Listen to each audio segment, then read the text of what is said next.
네, 정책사회부 조영민 차장과 이 캄보디아 사태에 대해서 좀 더 이야기해 보겠습니다. 네, 일단 우리 채널A 취재진이 현지에 가서 이 범죄 단지에서 일했던 사람을 만났어요. 이게 네. 어떤 의미가 있는 겁니까? 정 앵커도 뉴스를 전하긴 했지만 네. 그동안 가까스로 범죄단지 탈출했다는 한국인 피해자들의 경험은 많이 들을 수 있었습니다. 하지만 이 단지가 어떻게 조직되고 어떻게 돌아가는지 그 전체를 파악하려면 조금 더 가까이에서 자유롭게 이 단지를 겪어본 사람을 만나야 한다는 게 저희 취재진 판단이었습니다.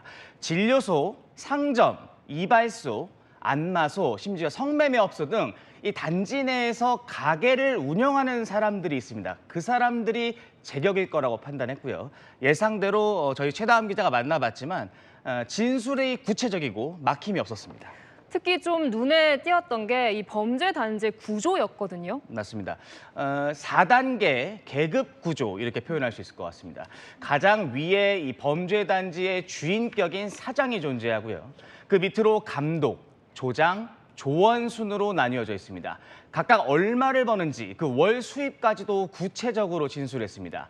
성과를 내면 조원이 조장이 되고 조장이 감독이 됩니다. 승진 같은 겁니다. 다만 이 기준 액수를 채우지 못하면 반대로 가차없이 물건처럼 팔려간다 이런 진술도 나왔습니다. 팔려간다. 그러니까 범죄 단지끼리 사람을 거래한다 이런 건가요? 저희 취재진이 들은 여러 가지 말들 중에 사실 이 부분이 굉장히 좀 섬뜩한 부분이었습니다. 같이 한번 보실까요? 사람의 장기를 판매하는 경우도 있는데 살아있는 사람 파는 게 더 낫다. 이렇게 말했습니다. 그 이유도 물어봤습니다.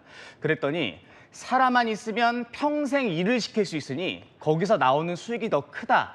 이렇게 말한 겁니다. 또 뺑뺑이 이렇게 표현했는데요.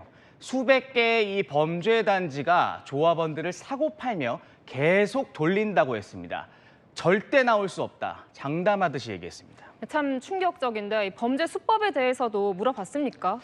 맞습니다. 이 목표로 삼은 피해자가 가장 필요한 것을 파악한 뒤 접근한다고 했습니다. 그러면 그 필요가 무엇인지 도대체 어떻게 아느냐? 그 부분까지는 정확한 진술을 아직 듣지는 못했습니다. 상당히 충격적이었던 건 최근 범행 수법이 얼마나 진화했는지에 대한 진술을 했는데 이 부분이 굉장히 좀 충격적인 부분이 있었습니다. 범행 수법이 진화했다고요? 맞습니다. 수백 개의 범죄 단지들도 그 규모가 천차만별인 만큼 가지고 있는 범죄 기술도 제각각이라고 하더라고요. 고도의 기술을 갖춘 단지에 대한 이야기를 했는데 마찬가지로 같이 좀 진술을 보시겠습니다. 보이스피싱을 잘하기 위해 부모 등 가족을 사칭해서 영상 통화도 한다. AI로 음성이랑 얼굴을 바꿀 수 있다. 이런 말을 했습니다. 아니 이렇게 범죄 수법이 고도화되고 있는데 왜 이렇게 그냥 가만히 놔두는 건지 사실 좀 의아하거든요. 네. 보니까 현지 경찰에 대해서는 크게 신경 쓰는 분위기도 아니라면서요. 앞서 강보인 기자 리포트도 비슷한 진술들이 좀 나왔던 것 같은데 이 내부에서 일했던 영업했던 인물 역시 경찰과도 충분한 커넥션을 가지고 있다 이런 취지의 진술을 했습니다.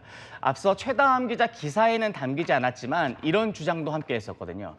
경찰이 범죄 단지 조원들 단속해서 잡아가면 그 조원을 다른 범죄 단지에 파는 경우도 있다는 겁니다. 소규모 단지 단속 나가서 잡아온 다음에 자기가 뒤봐주고 있는 큰 범죄 단지에다가 이 조언을 판다는 진술이었습니다. 현지에서는 공권력을 통한 단속망이 작동하지 않고 있다는 취지의 주장인 겁니다. 범죄 단지가 지금까지 유지해 올 수 있었던 이유가 아닌가 싶습니다. 맞습니다. 큰 단지에서 경험을 쌓으면 독립을 해서 소규모의 자기 단지를 꾸리는 조장들도 있다고 했습니다. 가지치듯이 범죄 단지가 늘어나는 방식이라는 겁니다. 눈에 띄는 대목도 하나 있어서 좀 준비해봤는데요. 저희 최다음 기자가 단지 안에서 가장 나이가 어린 사람은 어느 정도 되냐 이렇게 물어봤는데 14살짜리를 봤다. 중국인 부모가 친구네 범죄 단지에 보내서 공부를 시키더라 이렇게 말했습니다. 쉽게 뿌리 뽑기 어려운 그 구조가 얼마나 단단한지를 좀 가늠케 하는 부분인 것 같습니다. 네, 실상을 들여다볼수록 문제가 더 심각한 것 같습니다. 지금까지 정책사회부 조영민 기자였습니다.